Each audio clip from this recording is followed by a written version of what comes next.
G'day. Today I am going to talk about pot rivets and the tools to use them.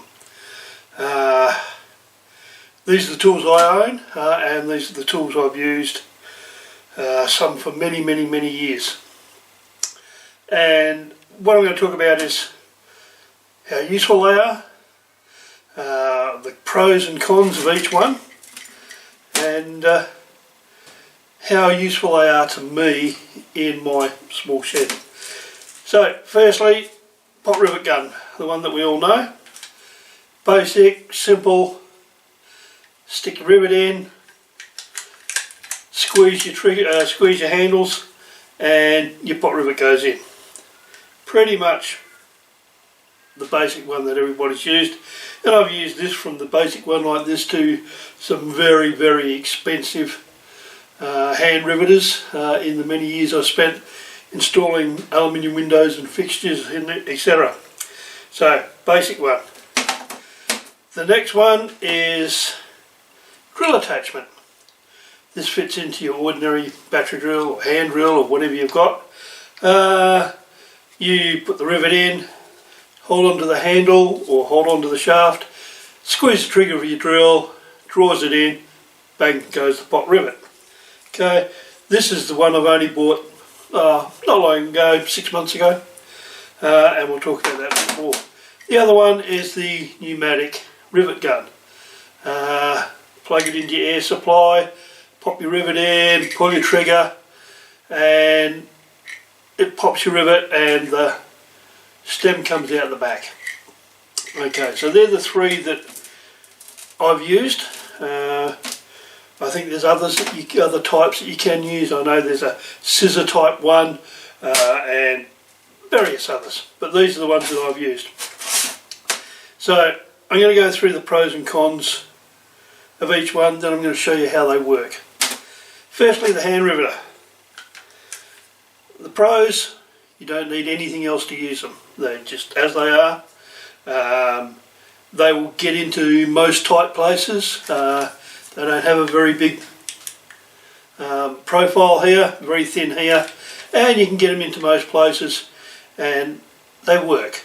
Okay, I've broken a few over the years, but all tools break. So that's the pros is they're easy in your toolbox, you can get them out, use them anywhere. The cons is, if you're like me, and this is one of the reasons why I got these other tools, is I've got arthritis in the hands, and after using these for a while you notice it. If you've got more than half a dozen rivets to use, it's going to be a pain in the hand. Okay. The other thing I found over the years is, especially if you're trying to do finicky jobs like putting angle iron onto the edge of a window and onto a wall to seal up a gap or something like that, and you've got a very small area to work in. I've lost the count of the amount of times, and I've got the scars to prove it, of how many times I've skinned my knuckles using one of these. By the time you press it in, it pops and you bang your knuckles against the frame or whatever. Very annoying, and yeah, it hurts. Right? I hate leaving blood over customers' bits and pieces. So for people with bad hands, they get very awkward to use. Two, you can skin your knuckles quite easily using these, and if you've got a long or a big job to do, they can get very tedious to use. So pros and cons of your basic hand riveter. Secondly, the drill attachment riveter. It's not big, as in width-wise, but it is long. Okay, so you're a bit restricted to where you can put it. So by the time you put a drill on it, and I'll show you that in a minute, by the time you put a drill on it, it's quite large. So if you're trying to get into the interior of something to rivet, it becomes a problem. It can be annoying to use. You can try using a 90-degree head and all the rest of it, but it's a bit of a pain to set up when you're doing that sort of thing. So that's one of the cons I've found. The pros, it's quick and it's easy and there's no pressure on your hands. Okay, you can use it with or without the handle. Majority of the time, if I'm using small rivets, I don't use the handle. I just put it on the drill, slide in the rivet, squeeze the trigger until it pops, reverse it, and it winds the stem out. Very quick, very easy to use. And as I said, the cons, it doesn't necessarily fit into tight spaces lengthwise. Still fits into narrow spaces. If you're up against a wall or something like that, it's not too bad. Okay, so that's the drill attachment riveter.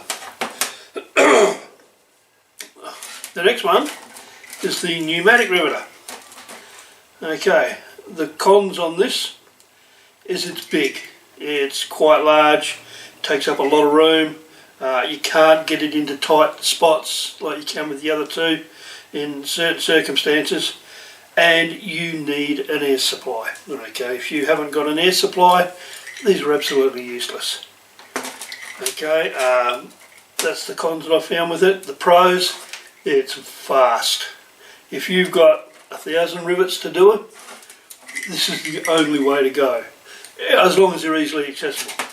Stick the rivet in, pull your trigger, maybe once, maybe twice, depending on the rivet, pops it out, shaft goes into the back, you whack your next rivet in, bang, bang, bang, bang, and these are used in industry the majority of the time because they are quick and they are easy, and it's one of the reasons why I got it. My hands were getting sore after using the hand riveter, so I decided to get these.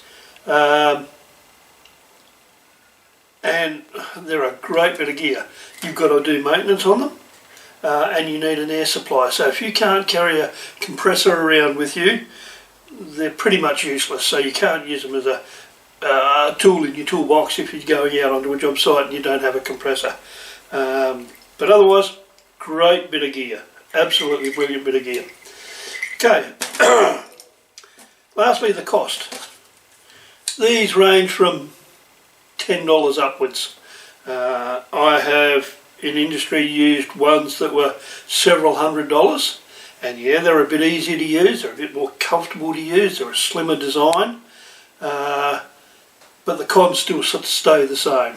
You skin your knuckles and they hurt your hands after a while. So about $10 up to, well, whatever you want to spend on a really good quality bit of gear. The drill attachment. This one cost me $20 something on eBay.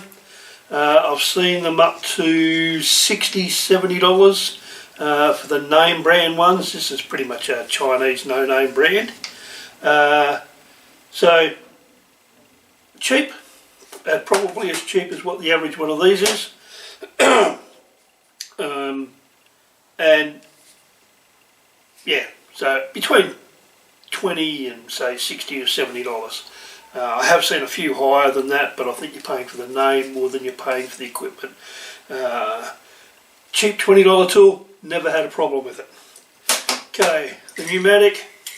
This one cost me $63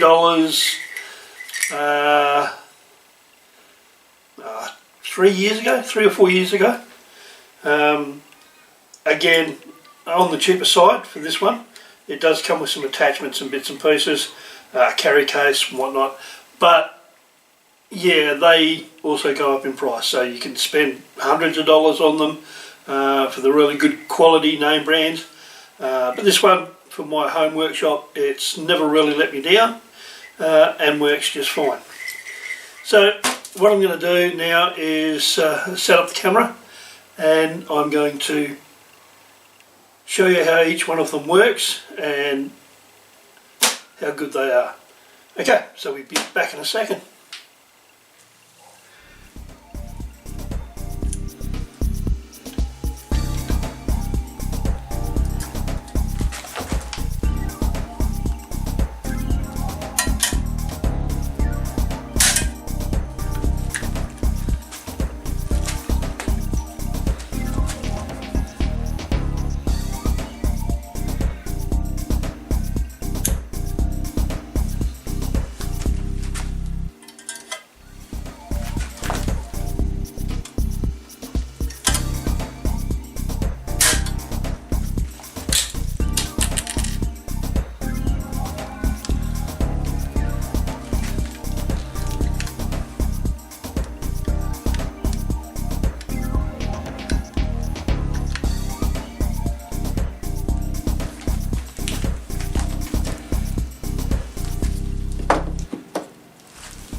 Okay, so you've seen how they all work.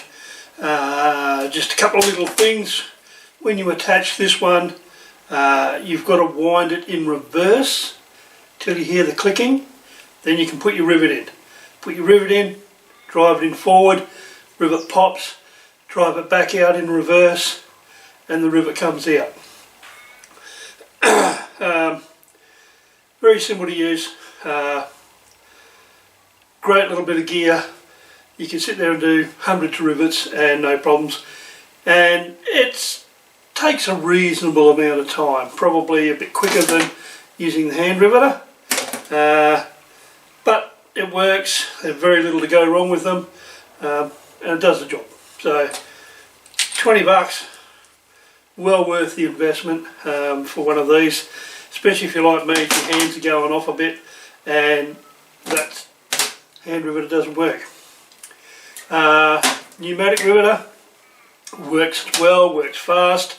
You would have noticed a couple of times pulling the trigger twice. Sometimes you need that in this particular model, I don't know about others, to get that shaft back out of the barrel. Okay, it doesn't always come out the first time, and if you don't get it all the way out, you can press the trigger a couple of times and the damn rivet just won't pop. But it's an individual thing, I believe. It just happens to be that way with this riveter. I will admit, I didn't pre-oil it. I can't find my hydraulic oil for some reason, or my air oil. So it could be that. Usually I don't have that problem all that often, but I couldn't find my air oil, which you should do. You should oil it each time before you use it. Just keeps the pistons all in good condition. But as you see, quite bulky, but very, very fast. And it collects the shafts in the rear, so you don't have shafts laying all over the place like you do with the other two. That's about it. So for your shop, you might only ever need the hand riveter if you only do a little bit of sheet metal work. I do a reasonable amount of sheet metal work, so I use the riveter a lot. Generally my preferred option is this one, because I might only have to put in a dozen or so rivets, and this works well. I don't usually dig out the big one until I'm doing a lot of rivets, and rivets on the bigger side, these are really, really handy for the rivets that are on the bigger side.